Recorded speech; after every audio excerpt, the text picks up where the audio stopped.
Hey guys, Railroad Sniper here with another tool review. Today we're going over the Pittsburgh item number 62305 21 piece Go-Thru socket set from Harbor Freight. The sockets just fell out. But let's see.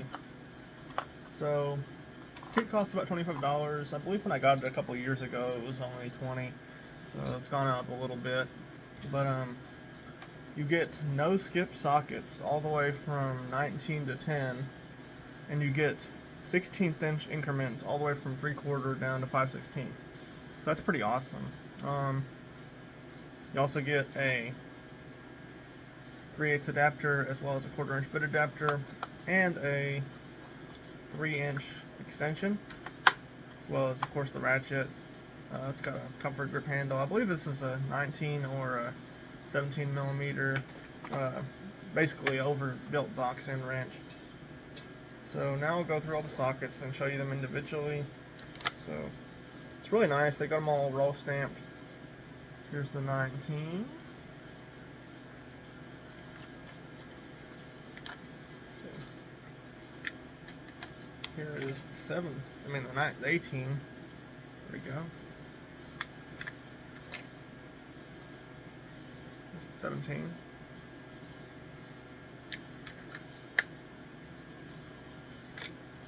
Here's the 16. There we go. Alright.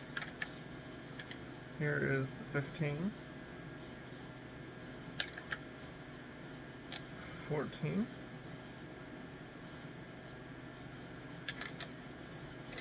As you can see, these are all nice, really easy to read. Here's the 13. The 12,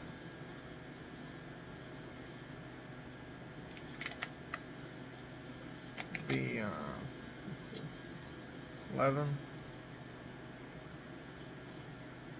the focus, there we go, 11, finally the 10,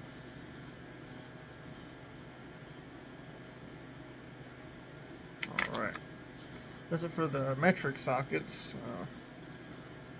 Now on to the standard 3/4 inch,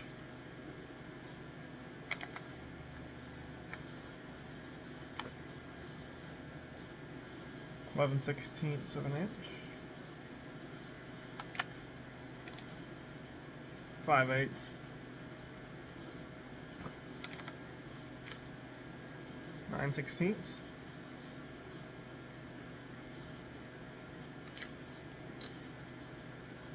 1/2 inch, 7/16,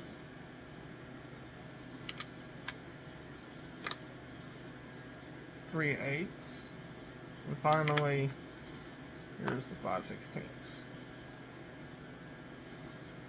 Alright, so it's a pretty good selection, honestly. I was pretty impressed with the no skip sizing and the completeness. I mean, if there's a 1/4 inch, that would be nice. Of course, if there's an 8, that would be nice. But you know, for this set, $25. You know, if you bought a set of 6-point box end wrenches or box ratcheting wrenches, it'd be quite a bit more expensive. You know, and this is a lot more low profile than your standard ratchet. I'll show you with the 19 real quick. As you can see, it's in there. I don't have a ratchet to compare with, but that's like basically like having a shallow socket on a pretty thin wrench. Alright, and as you can see, these are fully passed through. So for instance, when I bought this, I bought it because I was doing I had to loosen up a belt to replace it as a V-belt on my old car.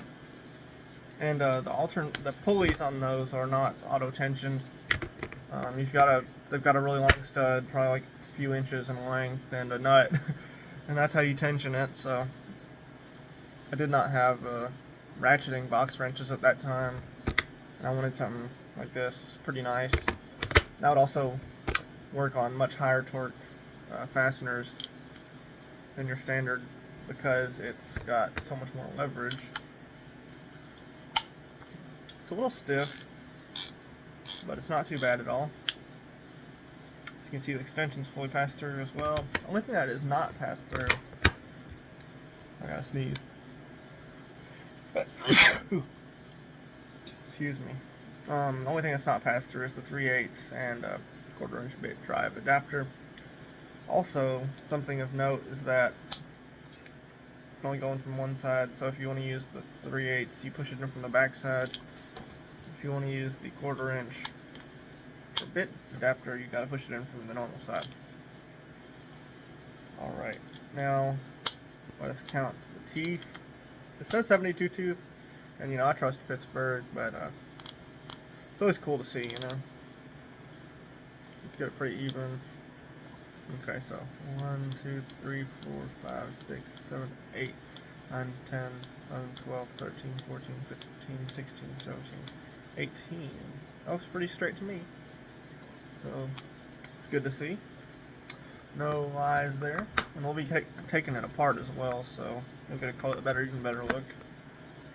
One thing to note is that if you're going to be using the 3/8 adapter or 1/4 inch bit adapter with the extension, you can only use the 1/4 inch extension part. And also, if you push it in, it's very difficult to get out. So don't put it in there unless you've got like a long extension or a screwdriver. Stick in there and push it out. Otherwise, I'll be stuck in there for a little bit. Anyways, let's see, where's this thing made? Made in Taiwan, as you can see. So at least it's not made in China. That's always nice. Of course, you always wish for something domestic made, but can't get that all the time, obviously. Alright, so let's get on to the teardown. Go to channel lock 927 snap ring pliers. This is an internal snap ring, so you're going to want to get it switched over. Yeah, you're going to want to cover up the external setting and make it where you can see the internal setting. So that'll work. Get your little tips in there. Oh well, y'all can see that. Alright, once you get that out, snap ring comes right out. Lay that down on the table. After that, the anvil comes out, as well as this little washer that sits between the anvil and the snap ring. As you can see, got our 72 tooth gear. It's a little thin in some spots where the fluting and the teeth section meet, but it's been pretty sturdy. I put quite a bit of torque on this thing before. And down in there, you can see the pawl, pretty big size pawl. We'll not be taking that out today due to my likelihood to lose parts. Anyways, so that'll do that part. So it's got a long side and a short side. So the long side is going to face outwards towards the away from the reverse lever. So let's put this back together. Might need to get a little finger in there, push down the pawl. Alright, now I've got it in there, it's all flush on both sides. If you got it in the wrong way, it's going to stick out a little bit on that side. Anyway, now we've got anvil in there, we can put our washer in, just like that. And you're going to get your snap ring right here, put it on your pliers. This is an interesting snap ring. It's got little hooks in there instead of complete holes. So it's a little different, anyway.